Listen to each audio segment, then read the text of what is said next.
Суу баш айыл өкмөтү Баткен районунун эң четки алыскы айыл өкмөттөрүнүн бири катары эсептелинет. Жалпы жергиликтүүлөрдүн саны 7000ден ашат. Ал эми өздүк бюджети стимгрант кошо эсептегенде жалпы 21 миллиондун тегерегин чапчыйт.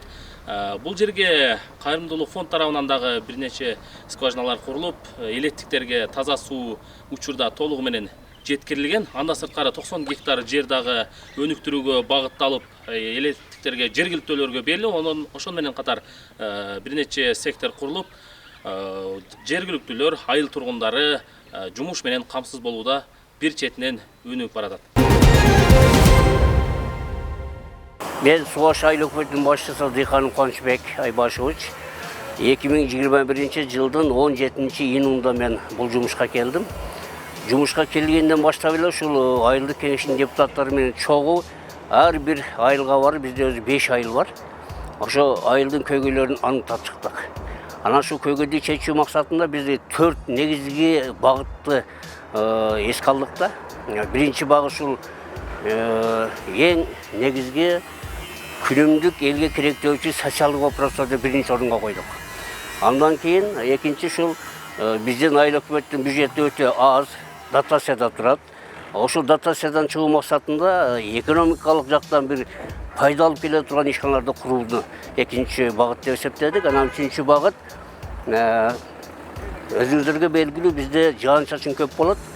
Анан ошол багытта элдин коопсуздугун сактоо максатында, ушулардын алдын алуу максатындагы вопростарды чечүү боюнча үчүнчү багыт кылып койдук. Анан төртүнчү багыт ушу азык-түлүк коопсуздугун эске алуу менен аны чечүү максатында бош жаткан асылдуулугу эң төмөн болгон жерлерди, кайрак жерлерди өздөштүрүү, ушул 4 багытты негизги багыт кылып эсептеп, азыркы учурда 22-23 жылы Суу баш айыл өкмөтү жалпы ички тышкы инвестицияны эсептегенде 70 миллион инвестиция тарттык да.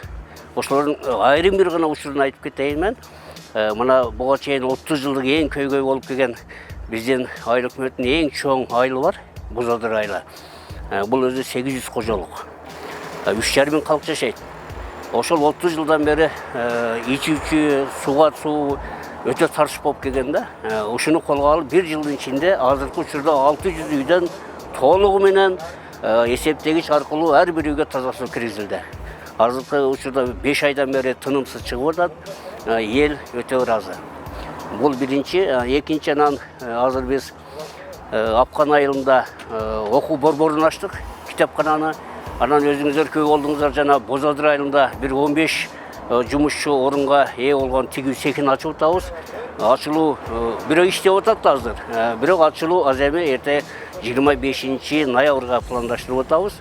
Буюрса бул дагы бул элдин бир экономикалык жактан кичине өнүгүүсүнө жардам берет деген оюбуз бар.